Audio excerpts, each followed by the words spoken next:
मुंबई महापालिका द्वारा आज एक बड़ा फैसला सुनाया गया है जिसमें मुंबई की 7 प्रमुख जंबो सेंटर्स को जो है वैक्सीन केंद्र में तब्दील किया जाएगा। इस पर बात करने के लिए हमारे साथ बीएमसी के अतिरिक्त आयुक्त सुरेश ककानी जी हैं, उनसे बात करते हैं। सर, बीएमसी द्वारा आज एक बड़ा फैसला लिया गया है, 7 जंबो सेंटर्स जो हैं हमारे, उनको वैक्सीन सेंटर में तब्दील किया जाएगा। किस तरीके से बीएमसी इसके लिए तैयार हो रही है?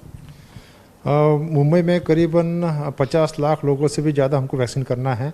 पहले चरण में 1,25,000 जो हेल्थ केयर वर्कर है उनको हम कर रहे हैं, तो उनके लिए हमने थोड़ी कम हॉस्पिटल रखे हैं। लेकिन जब इतने बड़े पॉपुलेशन को करना है तो हमने ये फैसला लिया आज कि जो जंबो सेंटर है वहाँ पे बेड की ऑक्यूपेंसी काफ़ी कम है, बेड की में पेशेंट्स भी बहुत कम है, और कुछ सेंटर ऐसे हैं कि जहाँ पे अलग अलग हॉल्स है बड़े बड़े। तो जो हॉल कभी तक यूज़ नहीं आए हैं या जो हॉल खाली पड़े हैं उसको हम वैक्सीनेशन सेंटर में हम तब्दील करेंगे। हर सेंटर में करीबन 15 यूनिट रहेंगे, 15 वैक्सीनेशन देने वाली टीमें तैनात रहेगी। ऑब्जर्वेशन रूम रहेगा और वेटिंग रूम भी रहेगा, और वहाँ पे हमारे पास डॉक्टर्स की और वो भी कोई कमी नहीं है, नर्सेस की कमी नहीं है। और उसके साथ में हर सेंटर में हमने आईसीयू फैसिलिटी भी बना रखी है, ताकि इन केस किसी को अगर तकलीफ हो, रिएक्शन अगर आती है तो उसको तुरंत इलाज करने का, बिना विलंब से इलाज करने का हमको समय मिल जाएगा। तो ये सब व्यवस्था होने की वजह से हमने ये फैसला लिया है कि जंबो सेंटर को भी तब्दील किया जाए वैक्सीनेशन सेंटर में। सर, जिस तरीके से 8 केंद्र जो है बीएमसी द्वारा चिन्हित किए गए थे, इसके बाद जो 7 और केंद्र हैं उनको चिन्हित किया गया है, तो इस तरीके से मुंबई की अगर हम बात करें तो कितने ऐसे सेंटर्स होंगे, उनकी संख्या क्या होगी जिसमें वैक्सीनेशन का जो कार्य है वो किया जाएगा? हमारा सब फेज मिलाकर हमारे 75 सेंटर कार्यान्वित रहेंगे। ये सभी सेंटर 2 शिफ्ट में चलेंगे, सुबह 7 से 2 बजे तक और दोपहर को 2 बजे से रात को 9 बजे तक। और इसकी पूरी कैपेसिटी जो रहेगी, एक मुश्त अगर कहे तो 50,000 लोगों को हम एक दिन में वैक्सीन कर पाएंगे, ऐसी हम कैपेसिटी उसकी हमने तय की है। और ये सभी सेंटर ये 3 दिन में, इस सप्ताह के अंत तक सब कार्यान्वित हो जाएंगे। और वहाँ पे उस सेंटर को एरिया भी असाइन किया जाएगा। जो एरिया में रहने वाले लोग हैं या कामकाज करने वाले लोग हैं उनको व्हाट्सअप अपना मैसेज जाएगा उनको उनके मोबाइल पर, और उस सेंटर पे वो जाकर अगर टीका लगवा लेते हैं, वैक्सीनेशन करवा लेते हैं, तो उनका दूसरा चरण भी उसी सेंटर पे उनको जाना तय रहेगा।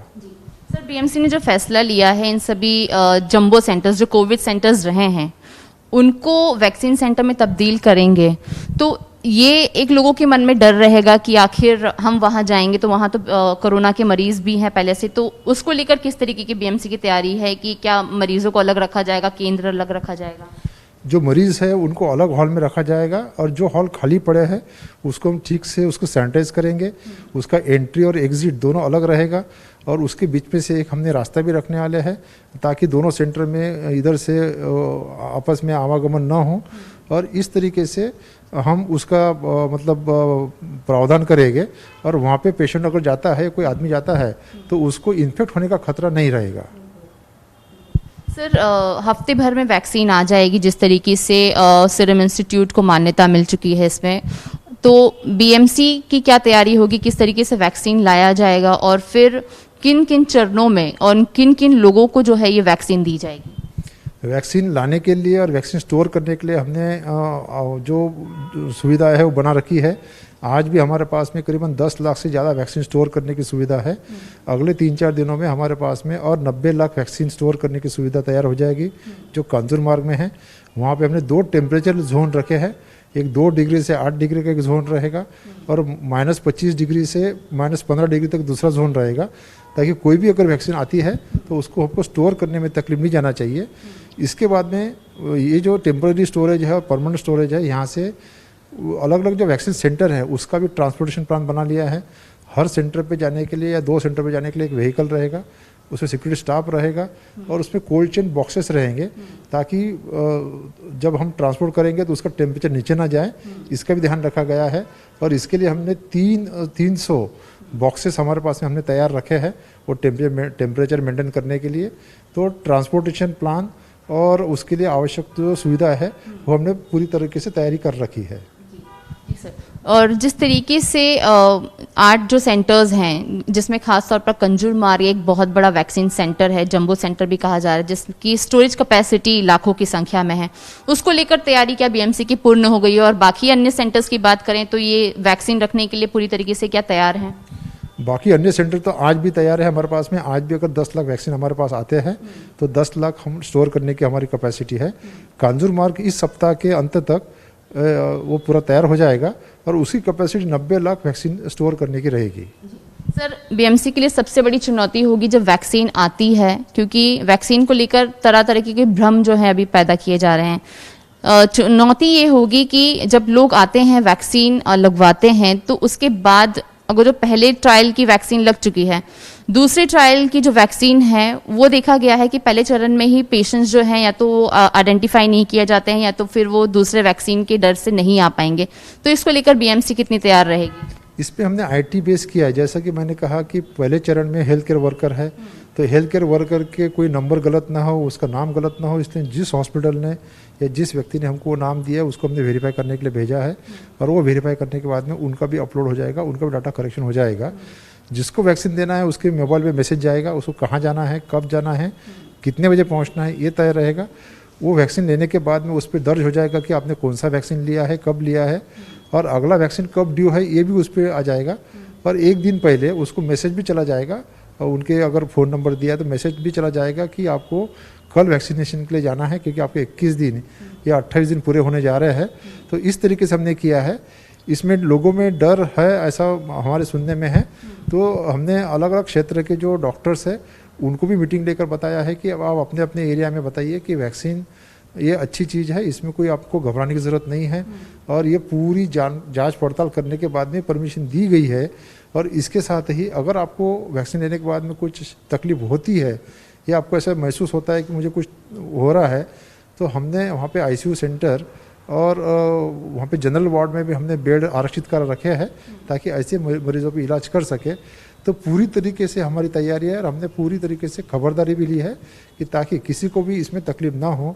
अब लोगों पे भी हमारा आह्वान रहेगा आपके माध्यम से कि वो भी आए और अपना वैक्सीन अगर कर लेते हैं तो उनको इस बीमारी से खतरा कम रहेगा। लेकिन इसके साथ में ही अगर वैक्सीन लेने के बाद में हम पूरी तरह सुरक्षित हो गए, ऐसा मैं नहीं कहूँगा। आपको मास्क लगाना है, हाथ बार बार धोना है और डिस्टेंसिंग रखना है, ये आपको करना ही करना है। ये हमारी ज़िंदगी का अटूट हिस्सा बन गया है, ऐसा हमको मान के चलना चाहिए। सर, बीएमसी के लिए कल एक राहत की खबर आई जिसमें कल मार्च महीने के बाद से जो है 3 लोगों की केवल मृत्यु हुई है। जो बीएमसी और जो मुंबई कोरोना का केंद्र बना रहा है, इस पर बीएमसी अब आगे किस तरीके से काम करेगी, क्यों इसी तरीके के जो मृत्यु दर है उसको कम रखने में? जब शुरुआत में जब ट्रीटमेंट प्रोटोकॉल कुछ तय नहीं हुआ था तो उसमें हमने अलग अलग तरीके से हमने उस पर ट्रीटमेंट का ही किया। बाद में हमने टास्क फोर्स बनाया। टास्क फोर्स है अलग अलग क्षेत्र के व्यक्तियों से जानकारी लेने के बाद हमने मिशन सेव लाइव्स लॉन्च किया जून के अंत में और जुलाई महीने के पहले सप्ताह में। और उसके फलस्वरूप आज हमको दिख रहा है कि डेथ रेट दिन पर दिन कम होते जा रहा है। ये अच्छी बात है, लेकिन ये कैसे ज़ीरो कैसे होगा, ये जो नॉर्मल डेथ रेट है जो आम समय में रहता है वहाँ तक हमारा पहुँचने का हमारा प्रयास है। इसमें हमने 2 चीज़ें की थी। एक तो ट्रीटमेंट प्रोटोकॉल कैसे रहेगा, सपोर्ट सिस्टम क्या रहेगी, इसके साथ में भी हमने मेंटल हेल्थ भी ठीक ठाक रहे ऐसा हमने प्रयास किया।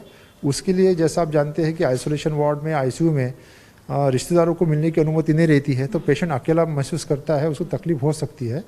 तो हमने हर अस्पताल में स्मार्टफोन और टैब वितरित किए ताकि उसका इस्तेमाल करके, वाईफाई का इस्तेमाल करके पेशेंट अपने रिश्तेदारों से बात कर सके, अपने चाहने वालों से बात कर सके और उसको ऊर्जा मिलती रहे कि मुझे इस बीमारी से उबरना है, मुझे भी कोई राह देखना, घर में कोई राह देखने वाले है, तो उसको शक्ति मिलती है। तो उसका डिस्चार्ज भी कम हुआ है, डिस्चार्ज का जो समय है, अस्पताल में रहने का समय है, वो भी कम हुआ है।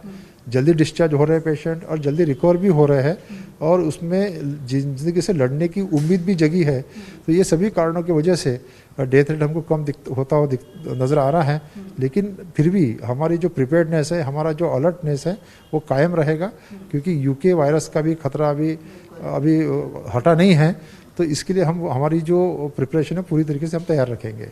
सर, सवाल इसी से जुड़ा हुआ था कि जिस तरीके से मृत्यु दर कम हो रहे हैं और जितने भी जंबो सेंटर्स हैं उनमें मरीजों की संख्या कम है और यही कारण है कि इनको वैक्सीन सेंटर्स में तब्दील किया जा रहा है।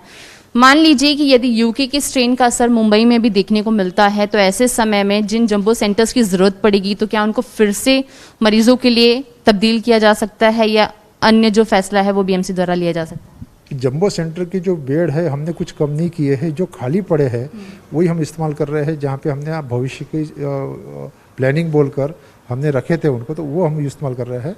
तो बेड जितने हैं आज उतने कायम रहेंगे। इसको अगर बढ़ाने की ज़रूरत पड़ती है तो ये 4 दिन में या 8 दिन में हमको जो वैक्सीनेशन सेंटर भी, अगर ऐसा ना हो, हमारी तो सभी की इच्छा है, आप सभी की भी इच्छा है कि हमको बेड बढ़ाने की ज़रूरत ना पड़े, हमारे मरीज ज़्यादा ना हो, लेकिन अगर बढ़ भी जाते हैं तो हम इसको 8 दिन के भीतर हम इसको कन्वर्ट भी कर सकते हैं। सर, एक आखिरी सवाल नाइट कर्फ्यू को लेकर, जिस आज जो बैठक हुई है क्रिसमस और दिवाली की वजह से, अन्य त्योहारों की वजह से नाइट कर्फ्यू लगाया गया था, तो इसको नए साल को लेकर, तो इस जो 5 तारीख को कर्फ्यू हटने वाला है, इसको लेकर क्या फैसला लिया गया? क्या ये नाइट कर्फ्यू जारी रहेगा या फिर इसको हटाने की भी जो कवायद शुरू है? नहीं, हमारा प्रयास ये है कि हर कोई व्यक्ति उतने रिस्पॉन्सिबली बिहेव करे, ताकि जो सोशल डिस्टेंसिंग है, मास्क लगाना है, और कहीं कहीं हमको ये देखा गया था कि मास्क लगाते नहीं हैं, सोशल डिस्टेंसिंग मेंटेन नहीं होता है, तो हमने नाइट कर्फ्यू लगाया था। लेकिन इसमें भी निश्चित रूप से ढील दी जाएगी आने वाले समय में, यह भी तय है। जी, बिल्कुल। तो आप सुन रहे थे सुरेश ककानी जी को, जिनका साफ तौर पर कहना है कि बीएमसी द्वारा युद्ध स्तर पर तैयारी शुरू कर दी गई है। 45 से अधिक वैक्सीन केंद्र जो है वो चिन्हित कर दिए गए हैं। जब वैक्सीन आएगी, वैक्सीन लगाने की प्रक्रिया जो है वो 24 घंटे में शुरू कर दी जाएगी और इस पे युद्ध स्तर पर लोगों को वैक्सीन लगाने का कार्य किया जाएगा। वही बात अगर जो हम नाइट कर्फ्यू की करें, तो आने वाले समय में हो सकता है कि नाइट कर्फ्यू को हटाने पर अहम फैसला सुनाया जा सकता है, यदि लोग सभी नियमों का पालन करते हुए, अपने स्वास्थ्य की चिंता करते हुए नियमों का पालन करें। कैमरा पर्सन विपुल राज के साथ रेणु चौधरी, एबीपी न्यूज, मुंबई।